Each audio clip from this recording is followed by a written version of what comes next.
Welcome to Normalizing Non-Monogamy, the podcast where we interview incredible people from across the entire spectrum of non-monogamy to hear their fascinating stories. We strive to bring guests on the show who have a healthy approach to non-monogamy. However, it's important to remember that everyone does it a little bit differently, and the views and opinions expressed by our guests do not necessarily reflect our own. Additionally, we produce this show for entertainment purposes only. Please be aware that we aren't doctors or therapists. Consult a medical professional for anything regarding your health that you might learn about on the show. Enjoy! Welcome to episode 3 of the Power of Witness series. Today, we have Jack and Jill on the hot seat. And I should mention, we're Finn and Emma, in case you didn't figure that out. And we have Catherine here with us too. We're excited to bring you this 3rd episode of Power of Witness. Right. So I wanted to go ahead and disclose with their permission that Jack and Jill have worked with me privately for about a year, a little over a year. And they also were in my first Power of Witness cohort. So I've had the chance to do a lot of work with them. And so it was fun the rest of these couples, this was a new experience with working with them. But Jack and Jill, we have some history. So you'll probably hear that. You'll hear some of the rapport.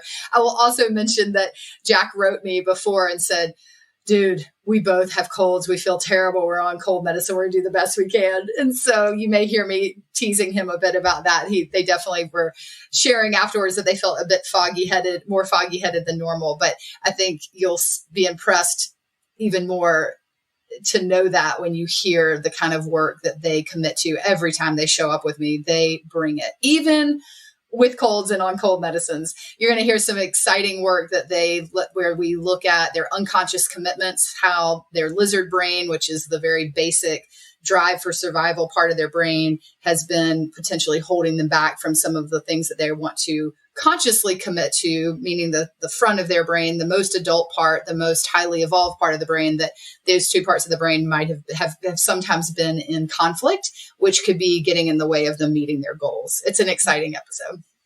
And I also wanted to mention, if you haven't had a chance yet, it is helpful to go back and listen to their interviews on our show. You can listen to that on episode 97 or Focus Fridays 1.7. They're on both of those episodes. So not required, but could be really helpful background. Yeah, and if you want to check out any of the resources that Catherine mentions throughout this episode and resources that get assigned to Jack and Jill during this, there are show notes for this, just like there are from all of our episodes. If you head over to our website, normalizingnonmonogamy.com, and click on the resources tab, you'll see a link there for Power of Witness. Or if you just go down in the show notes of your podcast app, there are a direct link over there as well. And while you are there, if you are interested in doing something like this group coaching, this Power of Witness, Catherine is running 2 cohorts of this that are private. They are not going to be on our podcast. So this will just be you and the other couples who are part of the cohort. Links to learn more about those in February and March and beyond are in the show notes. So check that out. We appreciate it. And we hope you enjoy this conversation with Jack and Jill. All right. Welcome, everybody. Hot seat number 2. We have Jack and Jill up tonight. So Jack and Jill, we have talked a bit over the week about what you want to talk about, but let's, if you'll give everybody an idea about what you're hoping, we can just do our usual questions. What do you want to talk about? And what are you hoping to get out of this time on the hot seat? So one direction we talked about going tonight was how we started out our marriage 19 years ago with vows about submission and, for me being completely dependent on Jack, and the restrictions or the commitments that we had made, and how we are now 19 years later, like still trying to unravel or re-find our way through those past commitments. Mm-hmm. Okay. Both the spoken and the unspoken commitments and contracts. Mm-hmm. And with that, Jill, I remember you were saying that sort of implicit in that contract 19 years ago with those vows of submission is that it set it up officially for Jack to be the gas and for you to be the brake. And now you're trying to unlearn that a bit and bring a bit more equality, but you've been in this pattern for a long time. Perfect, Catherine. You absolutely you brought it all together. You two are taking cold medicine, aren't you? Not even that kind of cold medicine.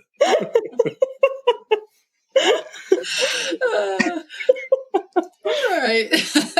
All right. So let's, so we're going to talk about the gas and brake, but we're going to talk about it in the context of the vows that you made and unwinding or kind of untangling yourself from those vows and coming at this with maybe looking at your vows or your commitments to each other in new lights. Yeah. So any particular thing that you want to make sure that you get out of this, or any ways you want me to hold you accountable, or mirrors you want me to hold up for you? Hold me accountable, and I like to mask in humor.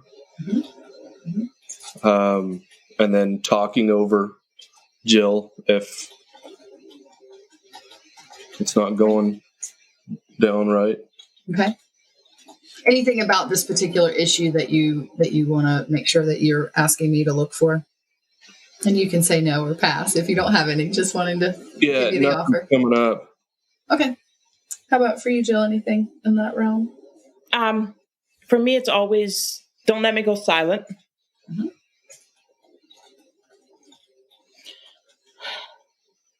And I loved what you had mentioned earlier to us about,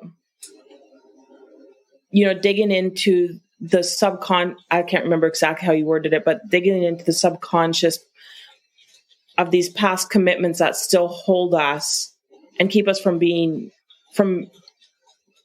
free in our new or making new commitments. So that would sort of be my... Mm-hmm. What you want to get out of it. Mm-hmm. Yes. Okay. Great. Okay. Very clear.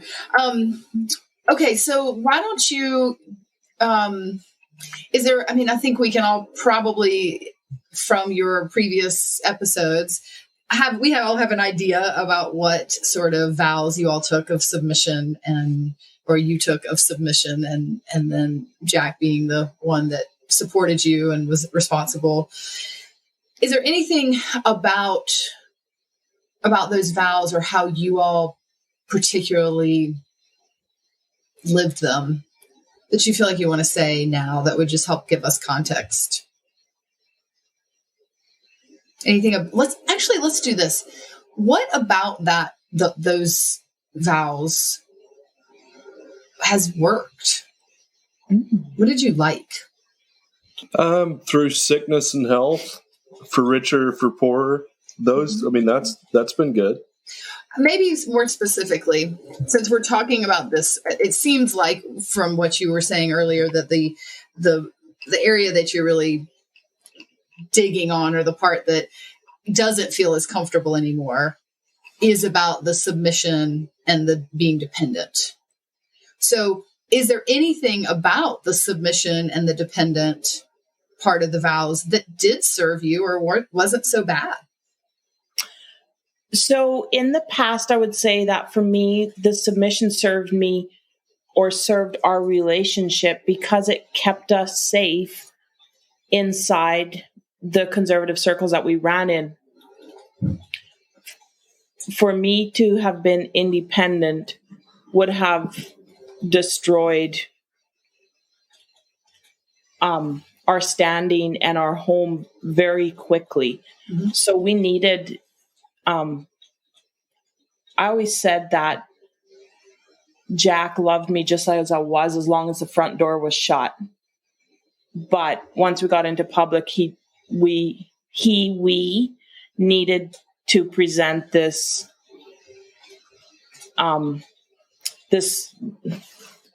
aura, this front that I was submissive, he was dominant, he was the leader, the head of the home, the spiritual guide, what have you. And it served us very well because it kept us in the tribe. Mm-hmm. Okay.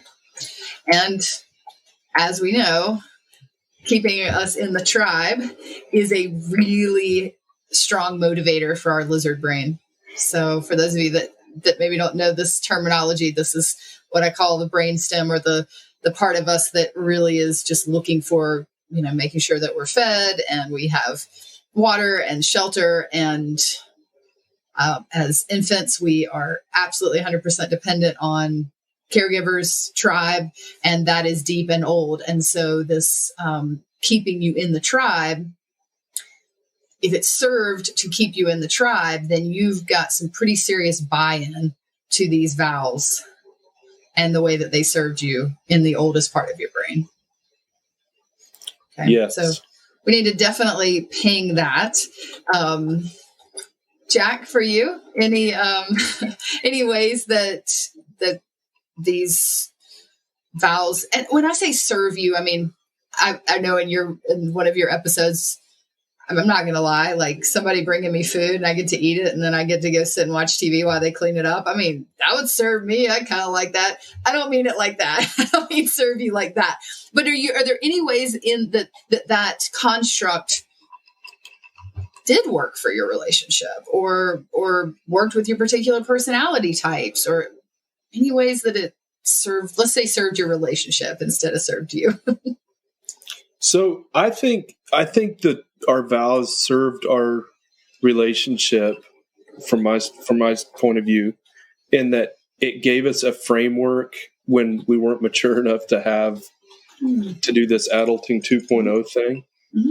I mean, it was a cookie cutter approach, and it's not something that I would want to continue. But for where we came from, for where we started out at, it worked. Really, it worked fairly well, mm-hmm. especially in that context. Mm-hmm. Okay, great. So it gave you structure when mm-hmm. you didn't have the maturity or the experience or the skills maybe to keep it in the rails otherwise. Keep it on the rails otherwise. Okay. All right, great. So I think it's very important. And in the follow-up, I'm gonna give you a few podcasts to listen to. One in particular is coming to my mind about, it's called Why Can't I Change, or Why Don't I Change? And have you listened to this one? Yes. With Aubrey Marcus. And I love this concept, and I'm sorry, I'm blanking on the psychologist's name at the moment, but we'll put it in the show notes. He discusses this idea about how if there's something we want to let go of, until we acknowledge it and thank it for its purpose, it's not going anywhere. And we also, I mean, I know it's easy for us with you. I know I hear it in your voice sometimes, Jill, when you talk about this, like this eye roll of like, yeah, I said I would submit, and he could be the leader and he could control, like whatever. That's so crazy. But you know what? You did make that vow, and there was a reason. It was adaptive and helpful and supported you in some way. And so to just roll your eyes and be like, get out of town here, isn't giving that commitment its due, if you will. Right? Okay. So let's also talk about going from the way that those vows did serve you. What are you wanting now? What sort of, as you think about crafting this without a framework, adulting 2.0, where you get to write it yourself, Harold and the Purple Crayon, you get to draw what's going to be on the next page. You get to craft this. It can be kind of scary, like it's not just that prefab framework. What do you want? How does this look?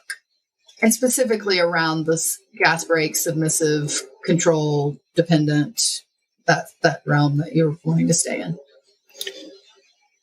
So I think it would start with the premise that there is no hierarchy or power dynamic in our relationship, or in the way that I view humanity. Mm-hmm. There is no one that is more worthy or something like that, or mm-hmm. there is no hierarchy and value. I think that there'd be that, and then also to craft it towards our own like we do have strengths. Like, you probably don't want to put me in charge of the roast beef for Sunday lunch. Mm-hmm. Mm-hmm. So sort of a divide and conquer, but not necessarily down gender lines or traditional gender roles or marital gender roles that your first framework had. But you still like, maybe part of what you would take from it is that it can be divide and conquer. It isn't like you have to be able to cook a roast beef as well as Jill. Right. Is that fair enough? And I'm going to add on to that. I just heard Jack say something that kind of hit a light bulb for me. That there'd be no power dynamic or hierarchy. I think for me in that isn't that. How do I put this into words? Because the light bulb went on. I have to give myself the permission to be an equal. Mm. And I think what you said in the beginning about not just giving this an eye roll, but actually thanking the past, something, and I'm probably not being very clear here, like it'll come out in a week and a half from now, what I really want to be saying. But what I heard Jack say wasn't about him. It was about me giving myself permission to step up beside him. Mm-hmm. Okay. What has held you back from doing that? I'm going to say other than the obvious vows. Is there any fear in stepping up?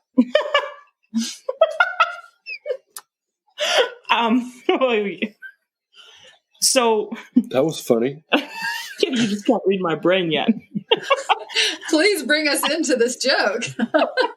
Well, absolutely. The fear. So I've always said that inside the patriarchy, it's not only the patriarchy who gets well served, and I call it the matriarchy also gets served. And the way that I was served in that paradigm is that I don't have to take responsibility for decisions. I don't have to. I can always deflect on Jack when it comes to big financial or bigger life decisions. Well, because he's the head. So that makes me less, I can weasel out of the responsibility of big decisions. And when I think about what has kept me from stepping up, it's fear of owning that same platform, that same position, those same responsibilities. Mm-hmm. Because if they go poorly, then what? Then I'm a failure. Mm-hmm. And the failure of it comes back on me because I made the decision. Whereas if I can deflect that onto my man, then I don't have to look that failure straight in the eye. Okay. Or what I will feel as a failure. Mm-hmm. Yes, I think there are a couple of things that I want to, well, actually, Jack, how does that feel for you to hear Jill say it like that? Yeah, I think I've known that. And I'll keep holding space for her in that. Sorry, that wasn't clear to me. Can you say that a different way? Well, I mean, this is stuff that we've talked about between the two of us, mm-hmm. and I've sensed these things before. Mm-hmm. Let me maybe go a different way. How has it felt for you to have to bear all the responsibility, to watch her weasel out? And or how does it feel to hear her own that and acknowledge it? I mean, yeah, it's been frustrating at times when she's weaseled out, but I guess I trust the bigger trajectory. It's rare that she weasels out. but I'm excited to make this conscious and to work up a new standard, or I'm not sure. I'm not big on vows, but best practices or something like that. Okay. So I want to turn the heat up a little bit on your seat there, Jill. When you talked about, not having to take responsibility for big decisions, this is where I've got history with you guys, so I'm going to pull back some history here. That we've also talked about times and ways that you've relinquished the responsibility for a small decision, or not been non-committal, or said, oh, sure, I'll go, but then get a migraine, or, like that it's not just about, are we going to buy this house or not? That there have been times where this role of being the brakes or being submissive, and these are things that you've come to me saying, this isn't working in our relationship. But I think I just want to tie that back, that it seems like that certainly could be part of what set up that dynamic. So they're nodding for those of you that in the studio audience.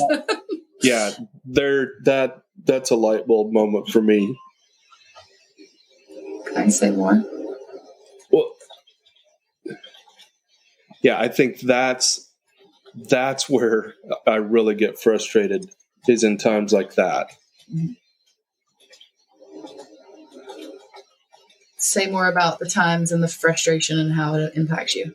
Well, like when you give that half-hearted yes, and I go with it because you did say yes, and I follow my gut, and I'm not going to sit there and hound you to death, making sure, are you sure? Are you sure? Are you sure? I go with it.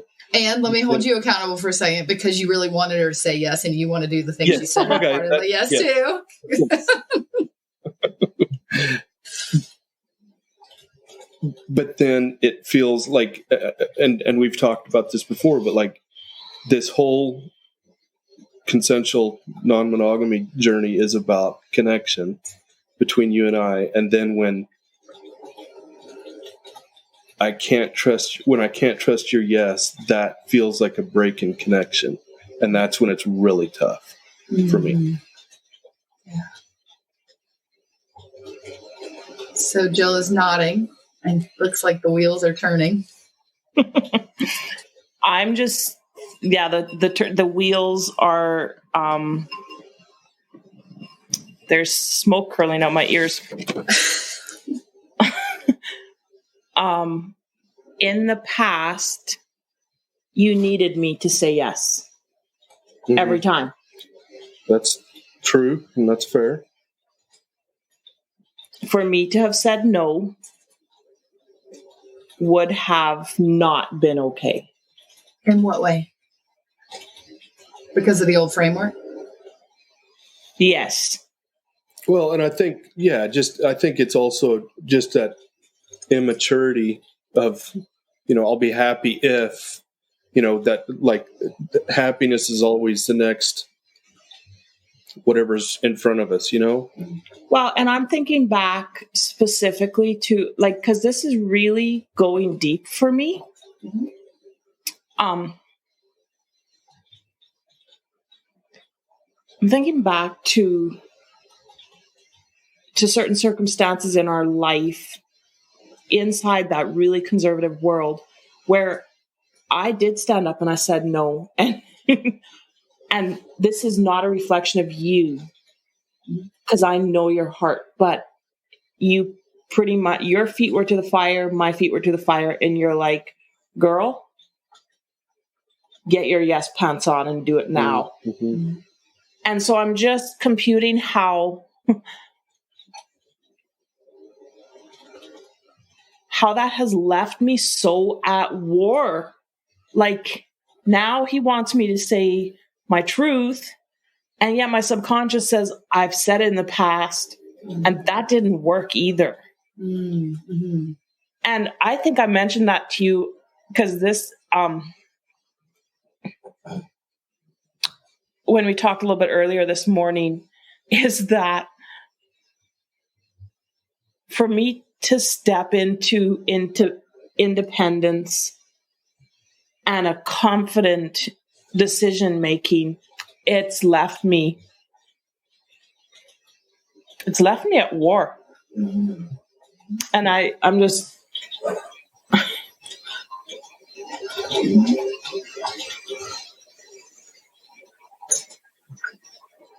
and is it I can see how it could be pretty easy to project that war or frustration, but shocker, I go to characters and wonder about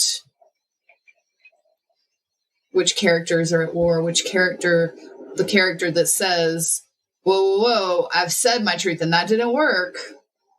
That part sounds really scared and like she needs to understand that the game has changed, and she doesn't maybe understand that the game has changed. I would name that adaptive child, like that kind of, protector that's the younger protector that says, fold yourself into a pretzel, go along to get along, do what everybody needs you to do, bend over backwards for everybody, be what everybody else needs you to be, people pleasing. That's what I'm hearing is the adaptive child saying, whoa, girl, remember that time when you said no and you got in trouble and you needed to put your yes pants on, and I know how to put the yes pants on, and we better keep those yes pants on because it served us. It didn't. We were still in the tribe, and my man is still with me, so this must be what I need to do. That's what I'm hearing. Is there a different flavor of part for you, or how does that resonate? No, I think that's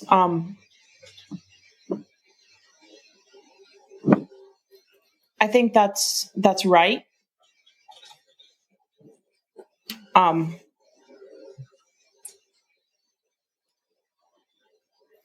Yeah.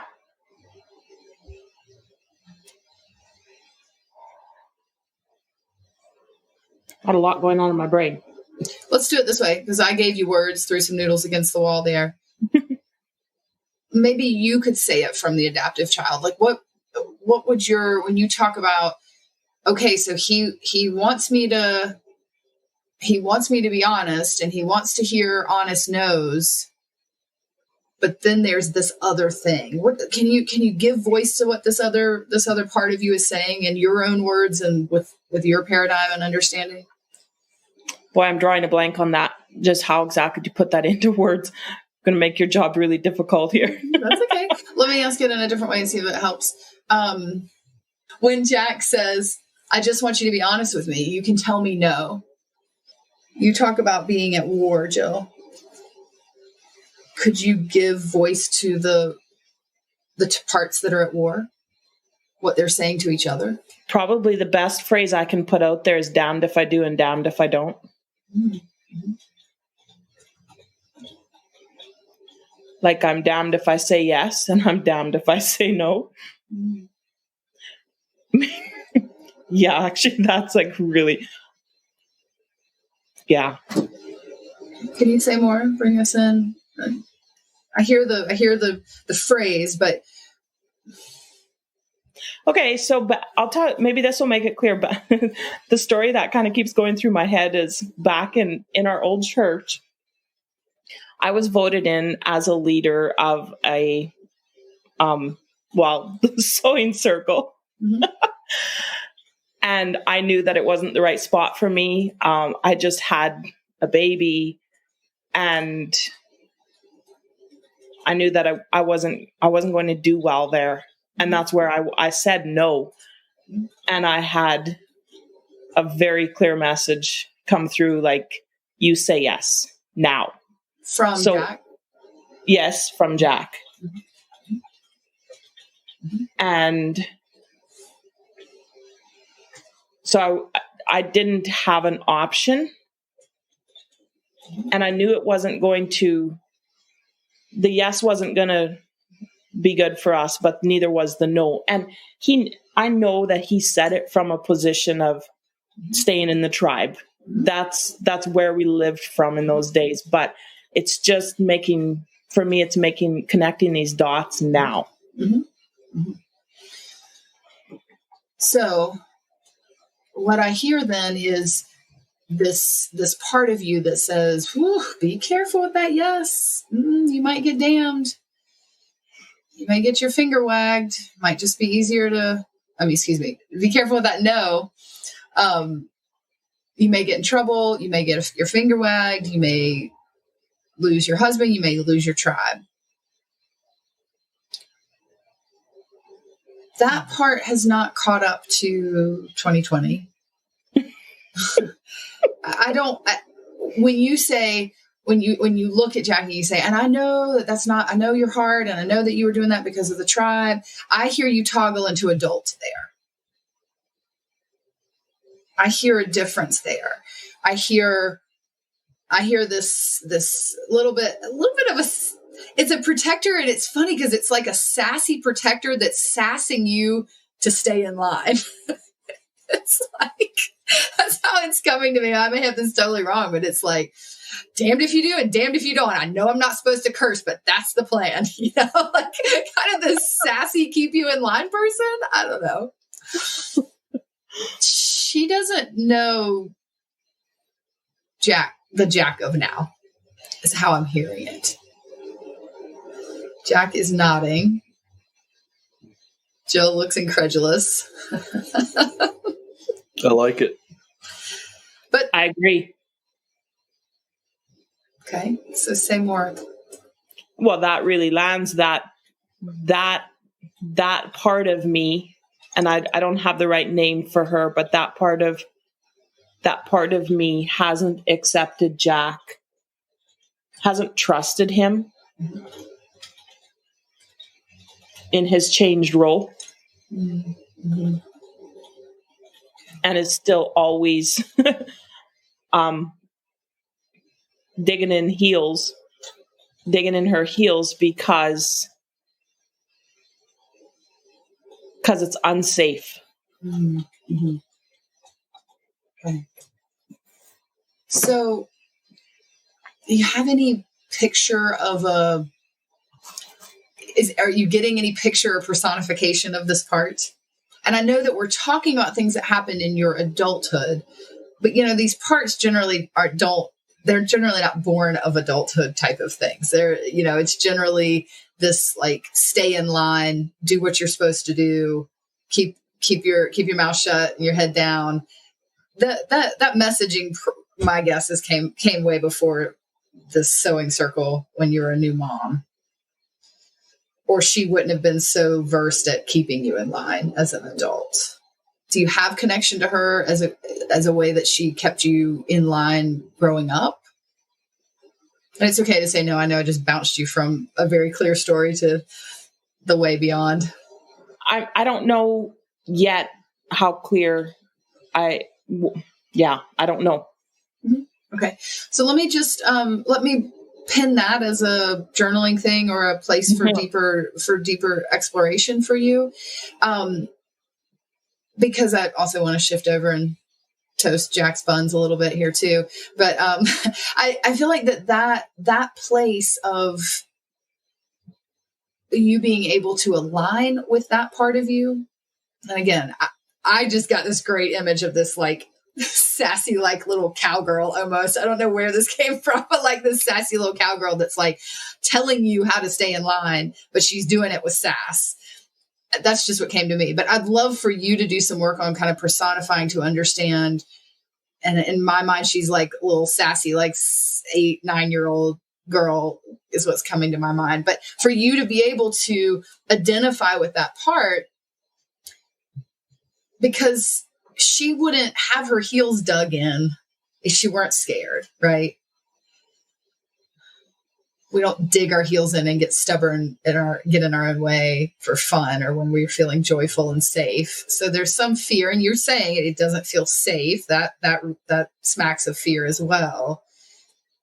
And so then I'm having this image of adult Jill, strong, blossoming, confident, amazing mother, going back and helping this younger part understand, like you would with your kids who are like, I just don't understand why you said yes to that man at the grocery store when I know you wanted to say no. Yeah, like, I think you read my number when you talk about the sass. I'm tracking with you, and I'll be journaling on that all, because when you talk about the sassy, which is kind of ironic and cool that your adaptive child protector would still be sassy. Like that says so much about the level of your sass, the depth of your sass. When you said sassy little cowgirl, I connected to my 13-year-old self. Like that was me. I was Miss Bravado, bigger, tougher, stronger, sassier than any guy in my field. And I literally was a little cowgirl, and my sass, my tongue is what kept me safe. So there, I really connect with. And when I connect to that all. Okay. Deeply. Okay. So that's some place for you to do some, and the personifying really for me is about being able to, for me, it's helpful to personify the characters or parts within me so that I can imagine adult me with all the resources, all the way I can see the world now. I have a part to speak to. And the more I personify that part, the more I understand what her motives were, what her fears were, what kept her from feeling safe, so I can address them more clearly. And for clients like you that are parents that put a lot of time and energy and intentionality into their parenting, you've already we don't have to recreate the wheel. You know, all you got to do is picture whichever child is the most like that sass part of you and how you would speak to him or her. And we've already got the script and the platform, right? Yep. Yeah. Okay. So let's kneel for prayer. What's that? Let's kneel for prayer. What does that mean? I feel like I'm fixing to be on the hot seat. It's time to move on. She's like, just bring me to the altar. Let's do this.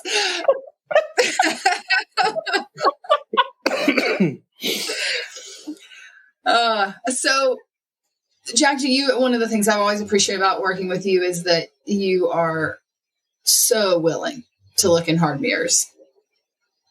You are confident in what you are good at and what you work hard at. And you are because of that confidence, I think it's very easy for you, and you're very willing to look at your shadow. So I'm going to ask you to look into that and let us know ways that you've made it difficult. Not then, but even now, like as you've made this conscious choice to change and that you want this equality in your relationship, and you want Jill to stand beside you. Are there ways that you have not made it easy for her to do that? Not made it feel safe to do that? Absolutely.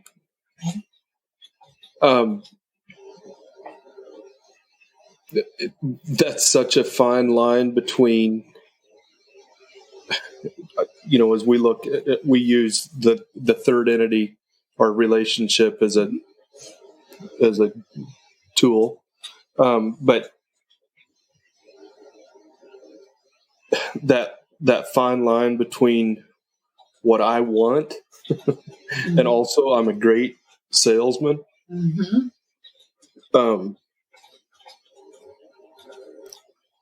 And no one, there's times that I know that I can sell Jill on something, or that I want to sell her on something, when actually it's more about these words I don't like the way these words are coming out, my own selfish desires or wants, which I know that I'm worthy of those. Mm-hmm. I'm worthy of asking for what I want, what I need. Yes. But there's also the part of it, where it's probably not the best. I almost was wondering, kind of like in that, yes, I love that you say that you're worthy of asking, of desires and wants, and worthy of asking for those. Is this where you're going? That maybe it was that there have been times where you've the word manipulation is coming to my mind, like a bit, although manipulation definitely, in my mind, there's a conscious desire to affect the outcome to your favor, even if it potentially hurts the other person. See, yeah, I come from a long line of manipulators, and that's a very comfortable part for me of manipulating people or events to get what I want. So yeah, there's that, and also I would say what the part that has helped me put boundaries or boundaries or just a healthy way to look at that is that it's helped me to dig into what I truly, really want. And if I look at this non-monogamy journey, if I look at it as doing it, that Jill isn't into it, which I feel like since our last episode with Finn and Emma, we faced some of this stuff. We took a really hard look at it, took a step back from the lifestyle, all this stuff. And I really had to dig into, okay, is this something that I am going to do no matter what, no matter if it ends my relationship with Jill, whatever. Mm-hmm. But what I've had to dig, or what I've got to dig down into, is that it's about connection with Jill. It's about having these epic adventures and high-fiving each other and laughing our asses off because we're having so much fun. That's that connection. That's what I'm in it for. Okay. And that's a great mirror for me to look into, which I'm not going to get that if I manipulate. Mm-hmm. I'm going to have, she's going to be resentful because I sure would. Mm-hmm. And it's going to be that stony ride home. It's going to be that cold ride home from an event, which we've had enough of those. Okay. So being able to, and manipulation is such a hard one because it really, the only person that can know for sure is the person, like in this situation would be you, Jack, to say, is my side of the street clean? Am I walking over to her side of the street and trying to make it happen, or am I doing it for reasons that aren't in service to the relationship, or am I thinking A, but I think she'll like B better, so I sell B because I'm pretty sure we can throw A into it. Well, I can't wait to listen to that. That sounds like a great one to use. I hadn't thought of that one. You're a mess. So I really love how you say that you realize if connection is your ultimate connection with Jill, and that epic adventure feeling is your number one goal, that manipulating is not going to get you that goal, and that you're using that as a litmus and kind of like your touch point to come back to. Okay. Something else I wanted to come back to, this is actually something, Jill, that you said, but I think I would like for you both to play with this a bit. Jill, when I asked you about the fear of giving yourself permission to step up, and there was that, I jumped in on the smaller decisions, but there were a couple other things in there. The failure, if the decision goes poorly, then you're a failure because you made the decision. You touched on it. What does failure mean? Or, that's pretty black and white, that you failed at something if it didn't go well. And it sounds like you're already doing some challenging about how finite the word failure is. But I'm interested in how it feels like it went from Jack making the decision to now you feeling like the burden is on you solely to make the decision. And so if it doesn't go well, that you are the one that has to sit with the quote failure or the consequences. So I'm kind of wondering if that, neither one of you have heard that or felt that pendulum swing, or there's some idea that it's got to now be the other way to balance, or if there's a way to make this more of a shared decision. and not like how does that land for you, Jack? So I think that's a great reminder not to do that. Like, okay, so Jack has done this for 19 years and now it's Jill's turn or something like that. I feel like we've done a lot of work around that like, it's called communication. It's called using each other's strengths and using our voices and coming to a decision together, and me not being, well, fine, I made the decision for 19 years. Now it's your turn. Mm-hmm. Like that doesn't feel good. Well, no, I hear you on that, but I think what I'm hearing from you, Catherine, also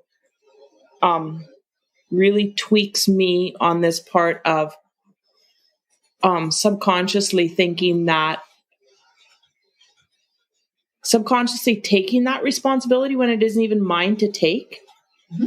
Because when I sure know I've grappled with, so now we're talking about decisions and whether the responsibility of the failure rests solely on Jack or rests on me.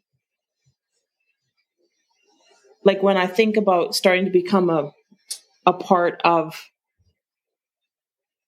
I know this sounds goofy, but I have felt that pendulum swing in the financial area. Like, well, if I'm going to start making money, like, should I support the household or should I support Jack? Like, feeling that pendulum swing. So I think when you say that about the decision and the failure, that is something I have completely laid on myself.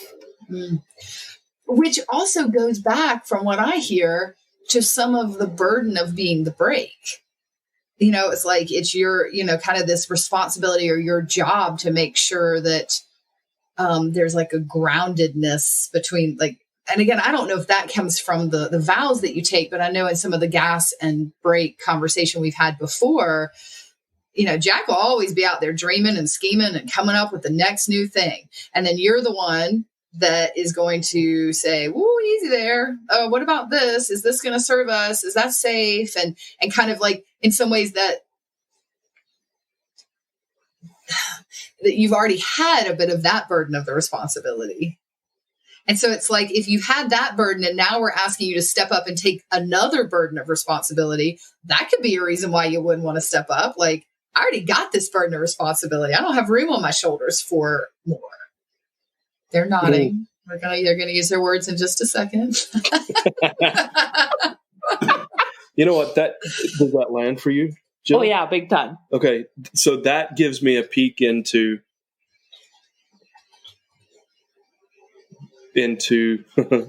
I may just keep my screensaver for a while. Patience is power. Because, like, so here's the thing. My position in this, I come from the fucking patriarchy. I guess it's actually a pretty sweet gig in a lot of ways. I mean, there's payoffs. There's lack of connection and things like that. But, I'm not going to lie. It feels good to make the decisions. It feels good to say, this is the way it's going to be. And it's the way that it is. Some great honesty there. I think that's my biggest thing, is being able to give up that freely, knowing that there's connection on the other side of it. So when I was asking you ways that it might have been, you might be getting in the way of or making it hard for Jill to step up into this role, I think it's really great that you acknowledge that there are parts of this that feel really good to you, and that you may need to do some grieving, back to our theme with Bill, grieving around, like, you've decided it's worth it. The connection is worth it. You want this, but that you may be doing some subconscious pushing back if you aren't really looking at, again, how it served you and admitting that this is something you'll have to let go of That's that could be a really important step for you. Going back to the beginning with the podcast that I'm blanking on the psychologist's name about being able to really look at how something served us before we let it go. Jill, how did that land for you? This idea of maybe you don't want to step up. Maybe one of the things that has kept you from stepping up is adding more burden to what already feels like a lot of burden to you.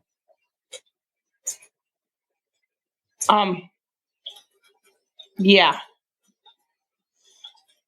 that's a really big one. Now, when you put it into words like that, because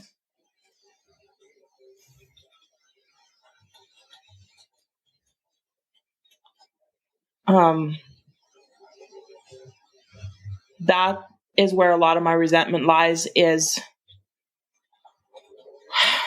as the submissive wife, like, we carry a lot on our shoulders, a lot. And now if I'm going to step up beside Jack, does that mean that everything I've carried stays there plus more? That's really, really big for me, because I've sensed a lot of growing resentment, like, around that. And just because I haven't known how to communicate, like, how do we shift out of, like we were talking at the beginning of the conversation, how do we shift out of these roles that we are so good at? Like, we have generations of power behind us in, Jack being the financial push and me being the hostess and the homemaker and the mother and the nurturer and the caregiver and all that good stuff. And then when I think about stepping into the responsibility of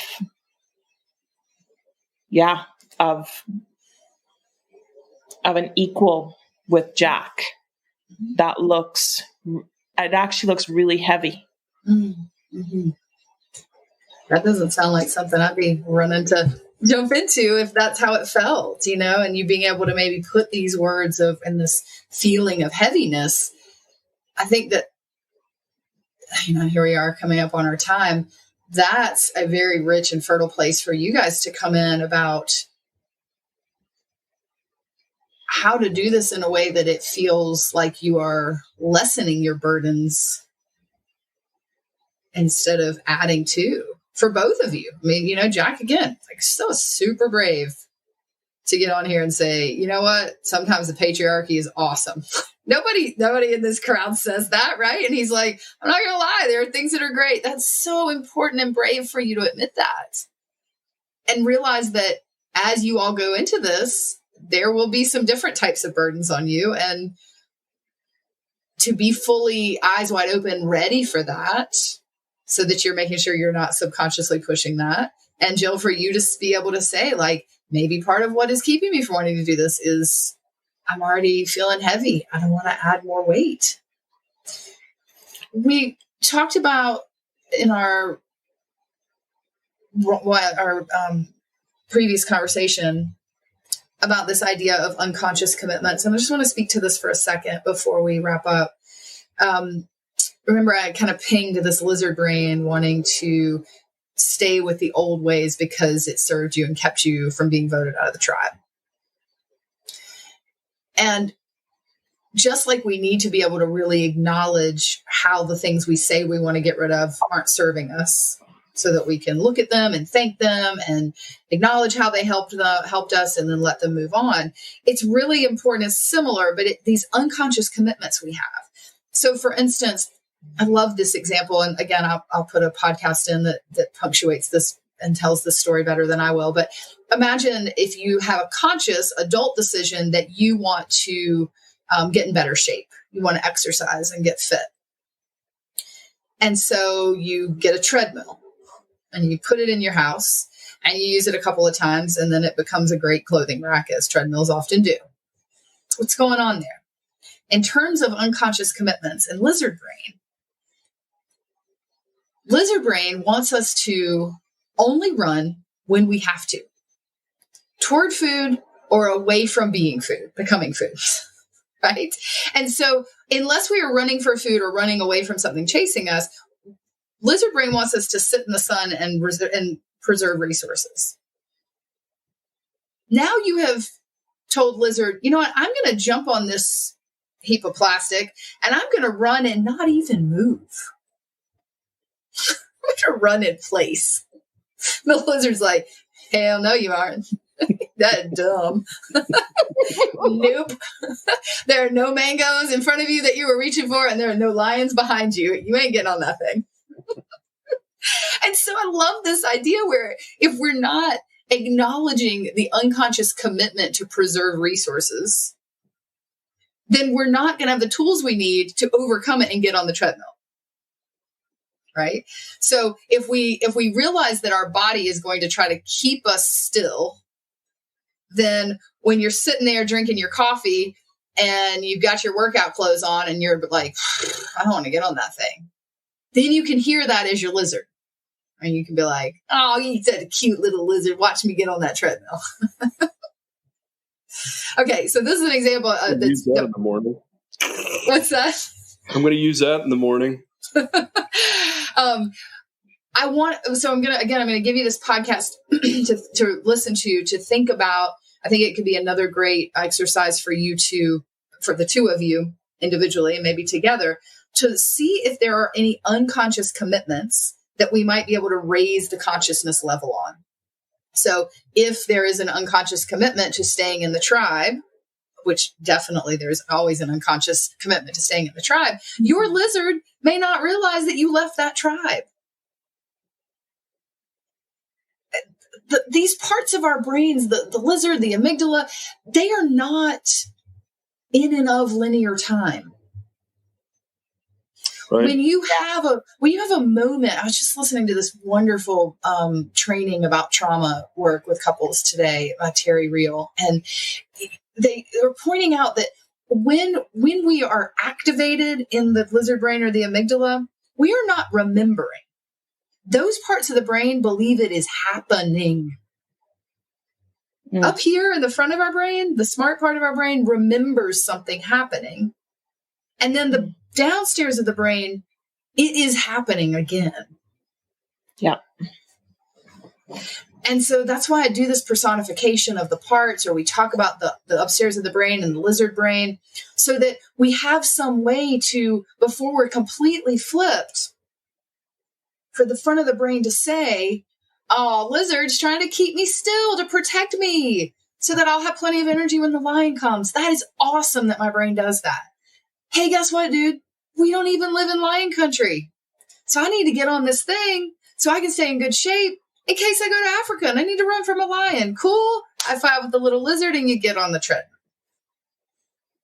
For the tribe piece, when we're talking about this little sassy part of you, not realizing that it's 2020, that Jack has made a commitment to being a different partner to you now, that you all have entered into Adulting 2.0, that you have let go of a framework that you've decided doesn't serve you in all these ways. She still thinks it does. You need to introduce her to your new framework. So when you ask that question about what's keeping me from doing what I say I want to do, these are the things that came to me immediately. And as we're picking this apart, it definitely feels right that there are, when I go see my counselor, I'll try to explain this for the people listening. I put my hand right in front of my face on my nose and I'm like, hey, Tom, I can't find my hand anywhere. Have you seen it? And I'm looking everywhere. And it's just so right there that we can't see what's holding us back. But I feel like you guys did some good digging on what that might be. Yep. Yes. Lots more to do. Real quick, let's go ahead and do some takeaways before we shift over and let you guys get off the hot seat and get some feedback. So I think one of my takeaways was just the value that it wasn't in a vacuum that I did these things. There was a value to them, and I can reparent myself. going to use adult chair language in that, but, and in the patriarchy and all that, but like to find the value in what that was. And also then, and I wanted to be clear, I did say that there were good parts to the patriarchy. Mm-hmm. The downside of all that was lack of connection, because it's my belief you can't have connection with the hierarchy. Mm-hmm. Okay, but again, adult 2020 Jack prefrontal cortex is committed to connection. I don't think that downstairs lizard Jack is on board with that. Like, what? Right. Connect with what? Wait, how about that roast beef? Downstairs Jack sees that sweet looking lizard over there in the corner. Yes. All right. With the very cute tail colors. All right, awesome. How about for you, Jill? So my biggest takeaway, I think, is I'm the one standing in my own way.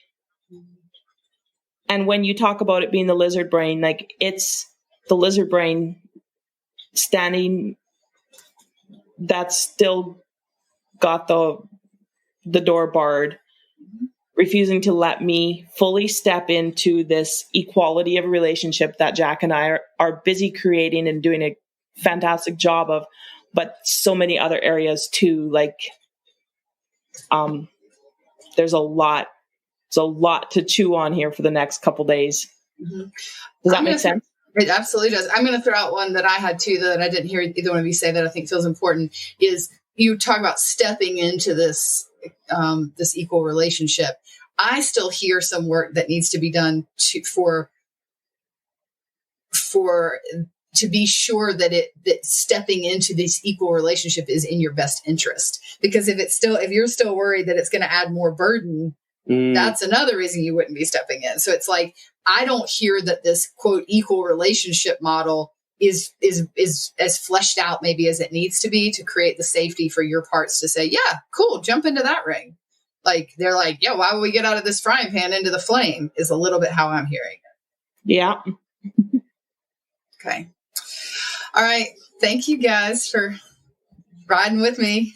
Always such good sports. Let's go over to our top row of the bleachers and hear some feedback. Again, I'll remind everybody to avoid advice, platitudes when possible, and try to give feedback about how this story, what we went through, the points that we made affected you. Share away. So, first of all, thank you for sharing. All of that was interesting to listen to. There was a lot, I think, for both of us that we could relate to. But also, knowing your story a little bit and the space and the place that you've come from, it's exciting to hear you talk about these things because they're challenging for all of us. And you've got a lot to carry. Those spoken and unspoken commitments that really rang, and the need to sort of constantly renegotiate the relationship and be communicating. Sort of how your subconscious is affecting both of you. There was a lot there, and it was really nice to hear. Thank you.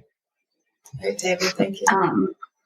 Again, thank you for sharing and just being vulnerable and talking about the struggles that you're going through. And they resonated for me. I also have a religious background. And so kind of always having this multiple, dimensions of yourself and trying to weigh them all. Used to hate the word balance. I've come to love it in the last year or two. But Jill, as you were sitting there talking about just using your voice, and I say often we we fought for so long for women to have a voice that, now we have to teach them how to speak up. And, not that we don't know how, but it's just, I guess, kind of finding that confidence and trying to calm your voice of keeping your family happy and keeping your partner happy and keeping, everyone happy except for, yourself kind of first. And that's hard. So thank you for sharing that struggles and Jack, to just hear how willing and supportive you are to be there through that journey. But I know that comes with frustrations as well. So right. Keep up the good fight. Thank you. Awesome. Thank you. Thank you, Amanda and David.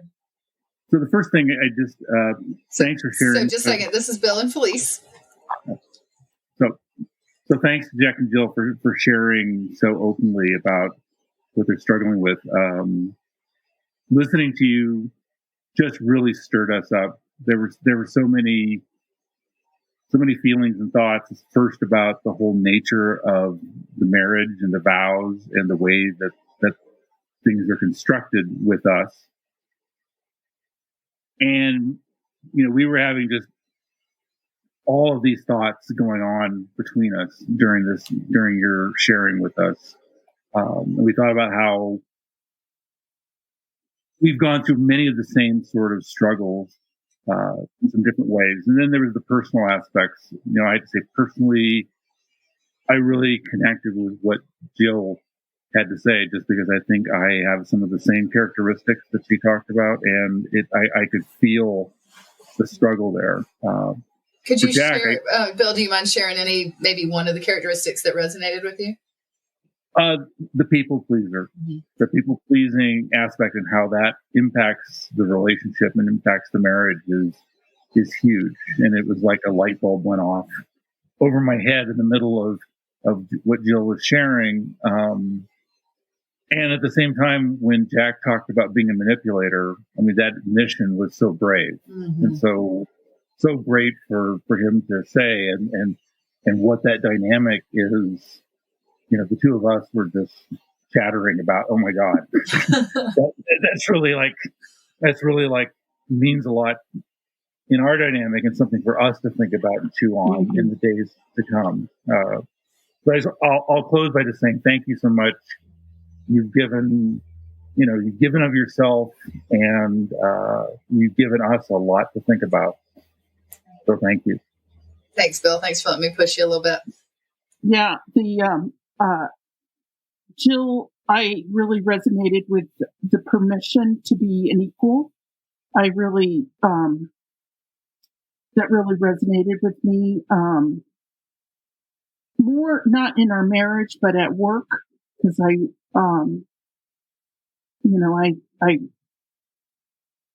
want to be an equal, and but it can be a difficult.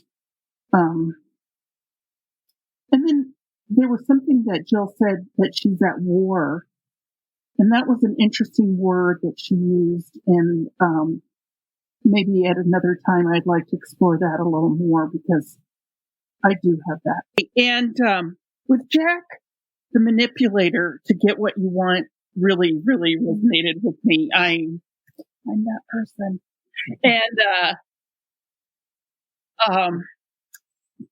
And yeah, I need to be more aware. But yes, thank you. And I loved your podcast. It was very brave, and really respected that. Felice, do you mind saying that bit about the going to war? I heard you, but I think maybe the listeners might have had a trouble. Oh, I'm sorry.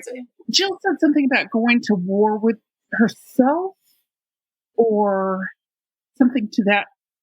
And I wanted to know more about that, maybe at a later date, but that I have those same issues. Like, I feel sometimes that I'm at war with myself on certain things that are going on in our relationship and at work too, and it's like, I want to do one thing but I don't want to do another. And, and anyway, that really, resonated with me. Thank you. Wonderful feedback. Thank you. And that might be at war with yourself. That might be a great topic for you guys to explore some in our MeWe chat. Listeners, when we do these groups, we have a MeWe chat where we can post ideas and thoughts and share them. So that might be an interesting way to continue that conversation. Thank you. Thank you. Hey, I'm just going to start by saying that we couldn't hear Amanda and David. So if we say the exact same thing, we're sorry. Fair enough. You guys could all hear them, but we couldn't. So I apologize. Fair enough. So Laura and Casey here. I'll start. First off, thank you so much. I mean, pretty much your whole sharing just felt like so similar to what I feel like we've been going through. It just feels very similar to me. I don't know if Casey would agree, but it feels like we're going through some of the same challenges with maybe one or the other one of us trying to step into different roles that we haven't built into our relationship this whole time. So kind of changing those just feels hard, and I can really relate to that. The other part that I could definitely relate to was you, Jack, when you said, kind of when you dug deep and kind of figured out what brought you to this, what is making you want to do this with Jill, and that it was truly the connection and the fact that like you wanted adventures with her and you wanted that high five feeling and you wanted to have like a connection with her. That just felt so much like my meaning also for being kind of in this non-monogamy journey with Casey. And I just thought, I don't know, it just felt really, really connecting. So thank you. And then for you, Jill, I feel the same as what Felice said. Sometimes I feel like a struggle internally at war that just felt very like it hit home to me. So it actually like kind of made my stomach hurt for a second because it just felt so real. So like, man, I am also at war with things that I maybe want, but I don't know how to get there and I don't know how to change from where I've been. So thank you for sharing that. Thank you, Casey. That was lovely to hear how it's so closely lined up with you. Oh, excuse me, Laura. I've got your names wrong underneath your name, underneath your faces. Thank you, Laura, for that. Casey, what do you want to share?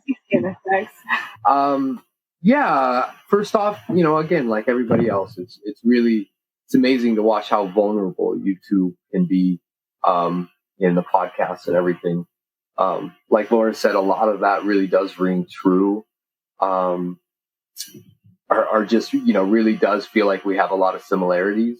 At first, it was harder for me to see. I am someone who, in my head at least, everybody is equal. It doesn't matter if you're big or small or whatever.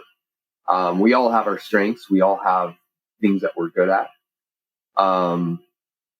So I was kind of having a hard time relate, but then, some of the things, Jack, that you said, it feels good to make decisions. It feels good to be in charge. It just feels good to have people there for you to do what you need them to do.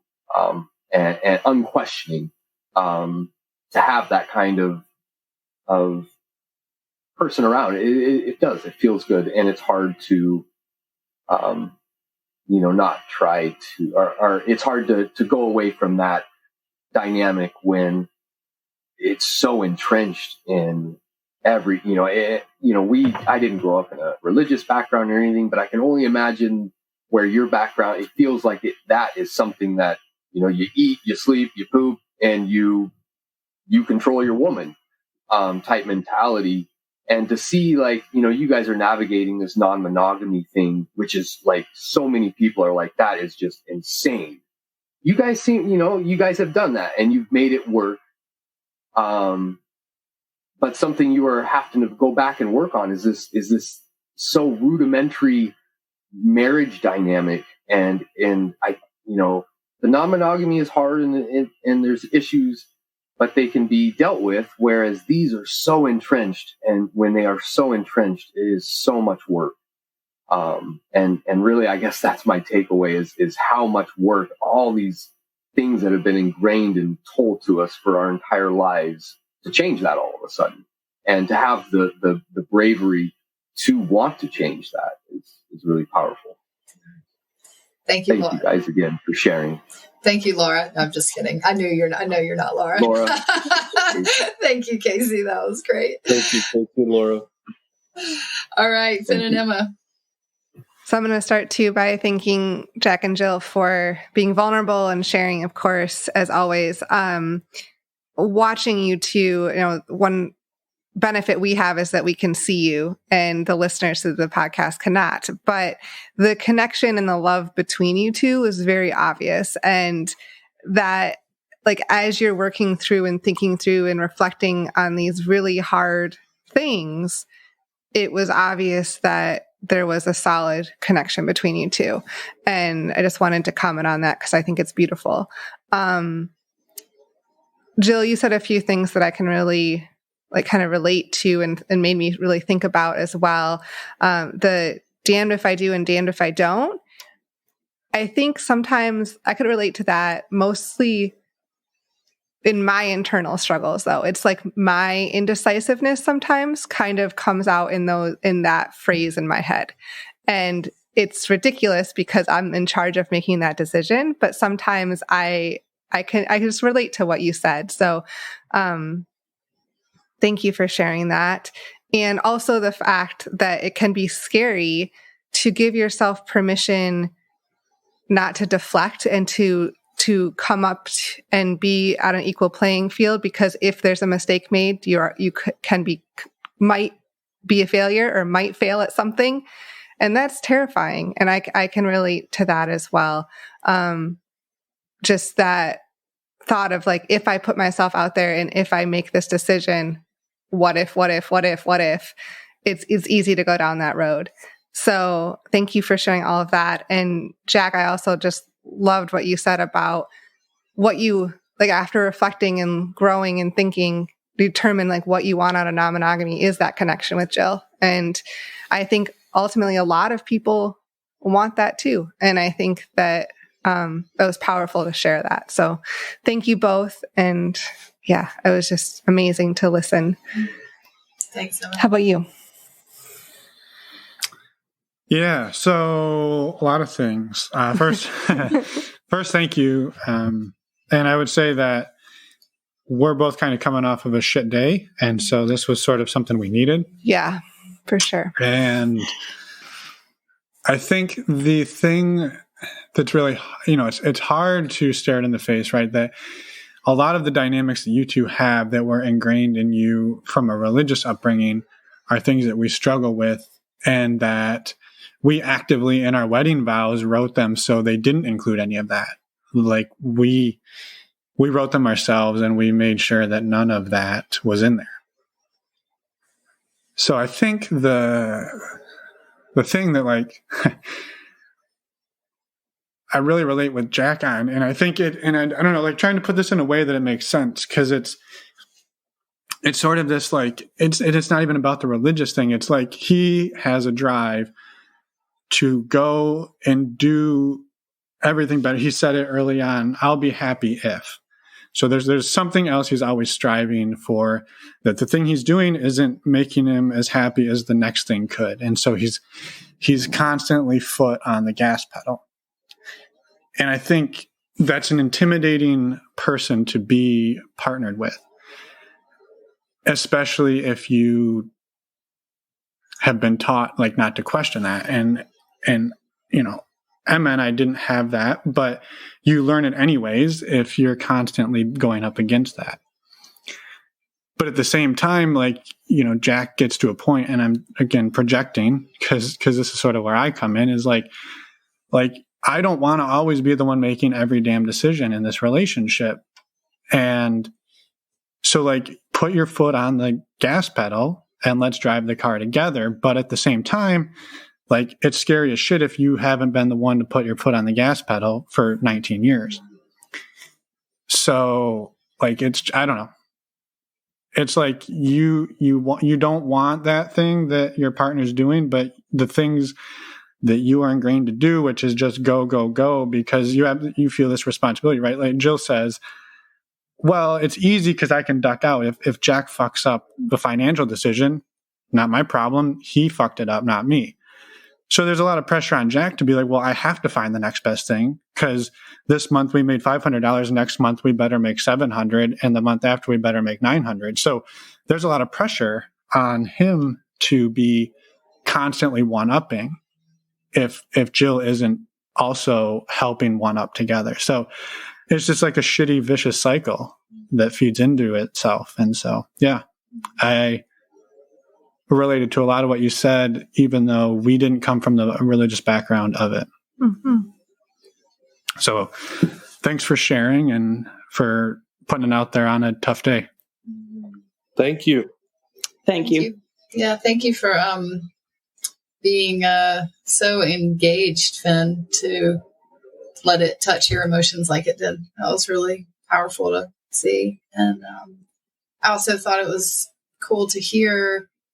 It can be easy to get lost in Jack and Jill's religious story, in the podcast. I know I was listening to that, but it is such a good reminder that it isn't. There's so many of these dynamics that happen for even those of us that weren't raised with such strict, overt expectations, that we can still fall into these roles. So, Finn, I appreciated you bringing that to the surface too. And I think, Casey, you brought that up too. Whew, wow. Okay. Sometimes the feedback round gets the emotions rolling even more than the hot seat. So Jack and well, hey, you wouldn't let me give any platitudes, so that's your fault. That's great. See what happens when I take your platitudes away? We get some Finn emotion. I'm like, my heart's beating out of my chest over here. It's right? So great. Right? Yep. Wow. Oh, take the platitudes away. All right. So, Jack and Jill, we're going to come back to you to wrap us up.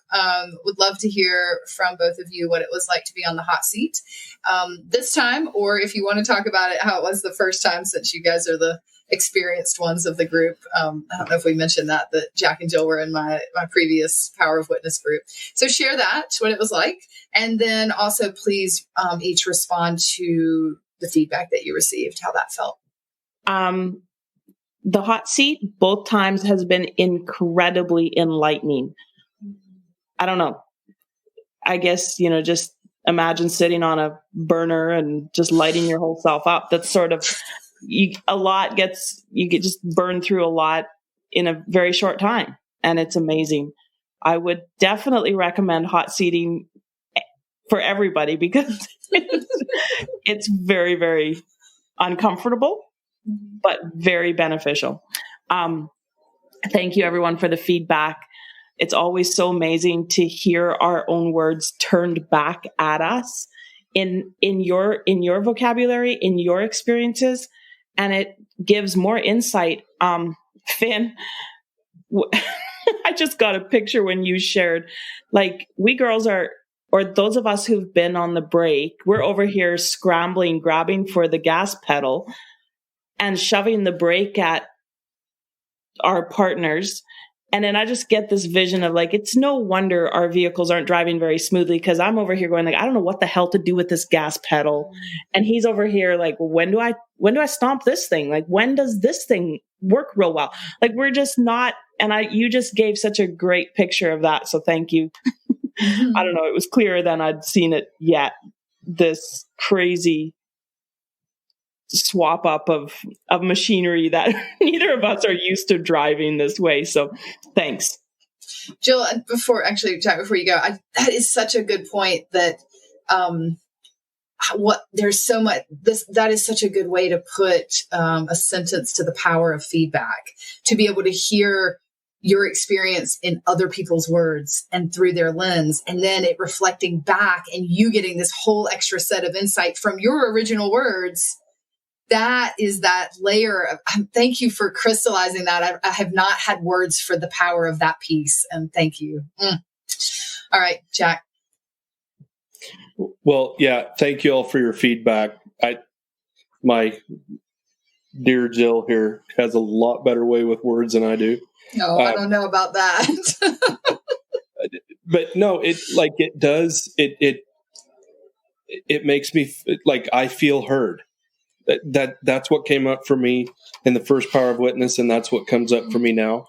Is I feel heard, I feel seen, and that's important to me. And I feel, and yeah, like that connection aspect. That connection aspect isn't just with Jill. Like I am all about tribe. I'm all about the tribe that I choose, and y'all are my tribe. So, any thoughts about being on the hot seat? Anything you want to share about that? Well, so the first time that we did it, what was that? A couple months ago. I mean, I'm just sitting there in my head going like just proverbially beating my head with my hand going, this is so dumb. Like why are we even married? Why are we even doing this non-monogamy thing? Like we suck at this and all that. And it didn't feel that way this time, but it's uncomfortable at times to let that mask down. But that's where the sweetness is, to let the mask down and to learn more about myself and about us. So, well, and I remember you saying that you felt like, God, our relationship sucks. Why are we married? We shouldn't be in non-monogamy. And then do you remember what the feedback was? What everybody said in the feedback? Yeah. They're like, oh, you guys are so sweet and you've got such an amazing connection. And I'm just sitting there like, oh, thank you. Yes. And that's the beauty of the top row of the bleachers. When you're down in there with the football gear and you're sweating and you're snotting and you're banging into things. And up here, it looks like you know exactly what you're doing and you're playing the game beautifully. So there's the power of the top row of the bleachers. So great. All right. Thank you all so much for hanging in a little longer than normal, but some good juicy stuff. And we'll look forward to hot seat. Let's see, who have we got next? Amanda and David, I believe. Yes, Amanda and David. All right, so we will have you on the hot seat next. Thank you all. And we're back. Thank you so much to Jack and Jill and Catherine and all of the people that are part of this Power Witness program. We know that this is not an easy thing to do, and we're incredibly appreciative that you were willing to come on and be vulnerable and share with us. So thank you so much. And this is the episode 3. We'll have episode 4 coming out next Friday, and that's going to be with David and Amanda. Of episode 53. Yeah, so they were on episode 53 of our show. It's helpful to go back and listen to that if you have a chance between now and next Friday, but if you don't, it's not required. Yeah. Do you have anything else you want to add, Catherine? Thanks so much, and let's jump in for the next one. Okay, bye everyone. Thanks for listening.